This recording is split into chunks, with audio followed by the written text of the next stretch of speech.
So I'm just going to launch straight into introducing our next speaker. So Nick Sullivan is the founder of ChangeTip, and it's just, I love this slogan, the love button of the internet. So I'm going to hand it over to him, and he's going to explain to you a little bit about what we're going to encourage you to do today in terms of participating and engaging.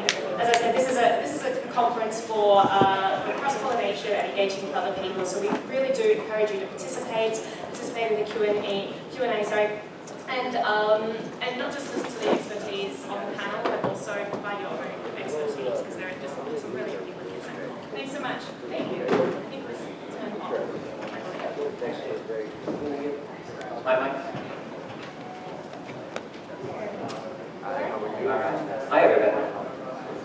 So I'm founder and CEO of ChangeTip, and we're going to talk about a few things today. Well, first, the title of the talk is Decentralized Love. I didn't pick that title, and I don't want anybody to think that it's accidentally the name of the Burning Man camp that teaches about polyamory or anything. This is actually just a play on the words for us being a love button of the internet. So we're going to talk about a few things today. I'm going to skip over the normal preach that wire stuff. I think that most people here are already sold on the notion of Bitcoin. I believe, though, it is the most transformative technology that the world has ever seen. We're going to look back in 20 years and realize that. We're also going to face some harsh realities about what consumer adoption and the current state of consumer adoption and what the challenges are. And I've got a few ideas for how to fix that, and then we're going to geek out a little bit on some bigger ideas about micropayments and some of the new behaviors that could enable once we've got a great way to move money around easily and seamlessly all over the internet. So Mark Andreessen is pretty fond of talking about Bitcoin, and he keeps using this analogy that we feel like we're about 1994. He said that a year ago, so I think we're at 95 or 96. The trend is clear. We've all seen a number of different old world to new technology revolutions in our time. I think the one that we're facing right now is paper currency to digital currency. But in order to actually have that be useful, we need normal people using it. This has been one of the biggest hang-ups with Bitcoin as a whole, is that it has sparked a fire in a lot of libertarian groups, a lot of people that were frustrated with the financial sector, a lot of computer geeks, a lot of math nerds. I'm some mixture of all of those. But in order to actually have something that normal people use, especially in the developed world, a common excuse that people in this room wind up using is, well, we don't need it in the United States, but we need it in the rest of the world. And that's true, but I also want to develop use cases for why this is useful in the United States, where we've already got a well-established financial infrastructure. So they're not using it. And this is a pain point for me with ChangeTip, which has a product that's based so much on viral growth. So we wound up digging in a lot and doing a handful of surveys across normal users. So this is not the San Francisco crowd, this is not the tech elite, this is normal middle America. What do you think of Bitcoin? Would you use ChangeTip? Would you not use ChangeTip? And why? And 24% of people would use ChangeTip because of Bitcoin. It's a little scary. Let's dig into why. The first excuse that was given was price is too volatile. I'm not sure I actually believe this one for the use case of ChangeTip, because we're doing micropayments, so the volatility doesn't necessarily affect us all that much. But I think it's become a lazy dismissal for people when they're trying to figure out, should I use this or not? Or even the quote, smart people that get Bitcoin, it's become an easy way to say, well, it's too volatile. If we actually look at the data over the last 6 months or so, it's been surprisingly stable, hovering about 230 to 300. But there's a perception that Bitcoin is too volatile, and that makes it unsuitable and unusable. There's also a lot of great startups, a couple of them are here, BitReserve and Tether, that allow pegging of Bitcoin to a certain dollar amount. So there are solutions for this. It's also not a long-term problem, because ultimately volatility is inversely correlated with volume. So as you have more and more transactions flowing through, the volatility should go down. The other one we got was, this isn't even real money. And I think that there is This one could just be easily attributed to a short-term consumer education issue.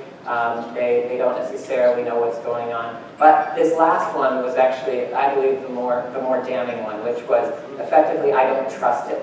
I heard this was associated with drugs, so I don't want anything to do with it, or I'm afraid of technology. You know, my Windows computer got a virus and I lost all my grandson's photos, so there's no way that I would put money into technology. They want the thing that they could stick under their paper mattress. And most people in this room know that even the US dollar isn't actually real, so it's a bit of a misnomer. But you know, then look at this pie graph one more time. 76% of people won't use ChangeTip because it's Bitcoin.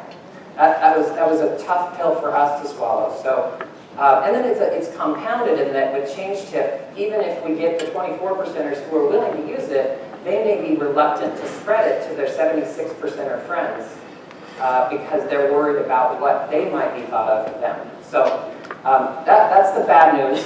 I have some ideas on how to fix it here. What I'm saying we need to do is we need to actually infiltrate the USD market. Instead of hanging on to our ideological beliefs about how we're just going to grow Bitcoin and overcome, we actually need to find pathways into USD and then build bridges back to Bitcoin. We've got a few ideas for how to do that. I'm not going to talk about all of them today. A couple of them are going to be launching later this month. But know that asking people to go through a multi-day KYC process in order to get their first Bitcoin probably not the best way to get a lot of people involved in Bitcoin.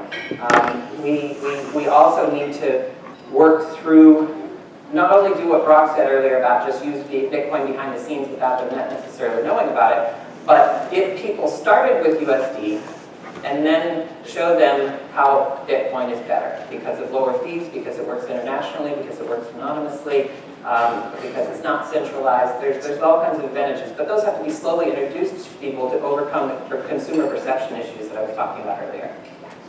So with ChangeTip, I skipped over this a little bit on purpose because I wanted to set the tone, but ChangeTip, quick version for those that don't know how it works. Over social media, you can mention ChangeTip and an amount. So here, somebody's sending a tip to Barack Obama on Twitter by mentioning one tulip.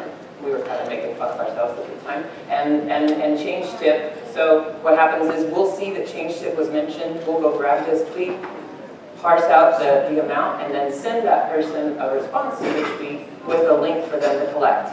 They log in with Twitter. That's how we know it's them collecting that tip and not somebody else. And then they've got $1.50 worth of Bitcoin.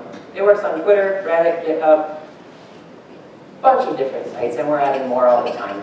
The idea is that we've got a fairly well-established like economy all over these sites, whether it's either a thumbs up or an upvote on Reddit or a +1 on Google+. This is for the content that you love, that you really appreciate. You can actually share the love and give that person a token of appreciation. A lot of people in fintech wind up talking about friction, and I think ChangeTip is an important step forward in reducing friction. Friction, in my mind, is beyond just time and cost, which are the normal two vectors of friction that everybody talks about. But the third is actually what really holds back micropayments, which is cognitive load or user experience.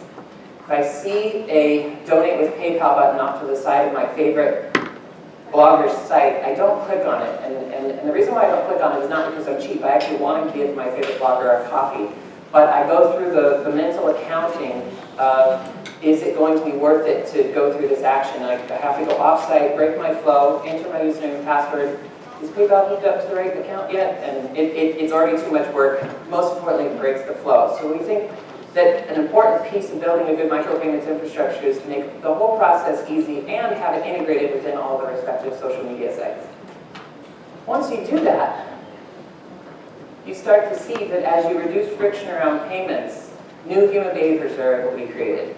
And I get some interesting pushback sometimes where it's like, well, we've been talking about micropayments for a long time and nobody's ever done it. And my first line of pushback is iTunes. iTunes was a powerful transformation for me. My behavior changed. I used to get music illegally on the internet, but it wasn't because I was cheap, it was because it was easy clear. Now I will gladly click a button, pay for one song at a time, 99 cents, without having to re-enter my username and password, credit card information, all that over again. It's clear that if you reduce friction around payments, new human behaviors can be created. And I think that little nugget of a lesson applies to a lot of aspects of our life. So I'm going to talk about a few of them.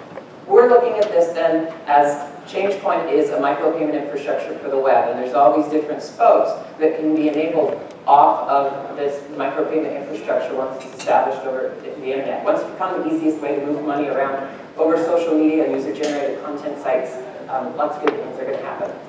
The first one that most people get excited about is content monetization.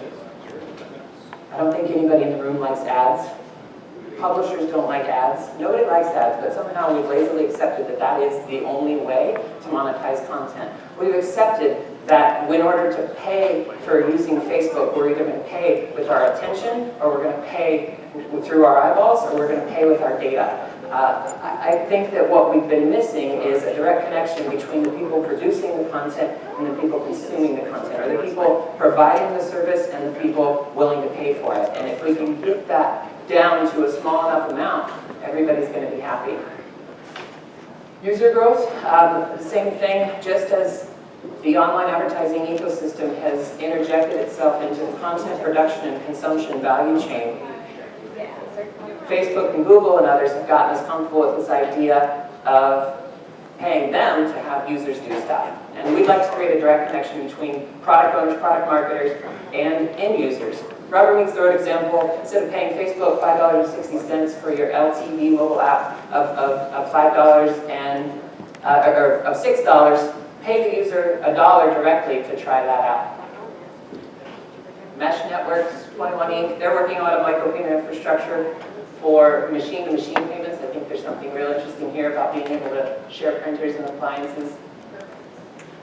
Fundraising. One of the things that I'm really excited about, and we'll talk about at the end, is enabling micropayments for social causes. So we saw that by reducing the friction on payments with the Google earthquake, or with the Haiti earthquake, Google put together an SMS short code that allowed you to send $10 by sending a tweet.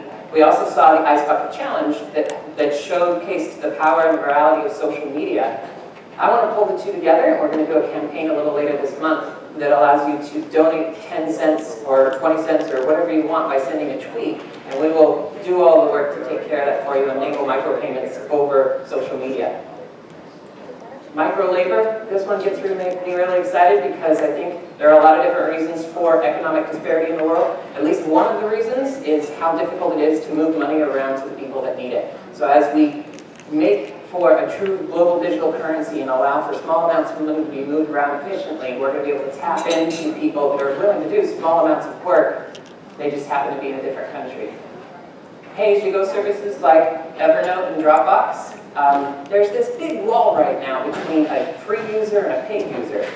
And I maintain that the friction around the payment is one of those. So what if you could pay 10 cents per gigabyte per year as you go for a Dropbox or Evernote? I think people would be much easier, much more inclined to sign up. So we're going to be able to tap into the long tail of freemium payments. That's what we've got cooked up for some of the ideas for micropayments. I want to stress that we're building an API as well. I don't want to build everything that I just said. I just want to enable other people to do it. So we've got an API that allows for your own micropayment applications to be built. And then the last one that I'm pretty excited about this. Jason, raise your hand. I love what this guy does. He runs Sean's Outpost. He feeds homeless people. He's tapped into the Bitcoin community and the generosity of the Bitcoin community. We're doing something special here for CoinCongress. Any tips that you send over Twitter and have the hashtag CC2015, ChangeTip is going to match those tips and donate that to Sean's Outpost. So if you like a speaker, if you meet somebody and you want to buy them a coffee, if you just want to mention how great the conference organizers are and send them a tip, any tips that get sent today with this hashtag, we will match. Thanks, everybody.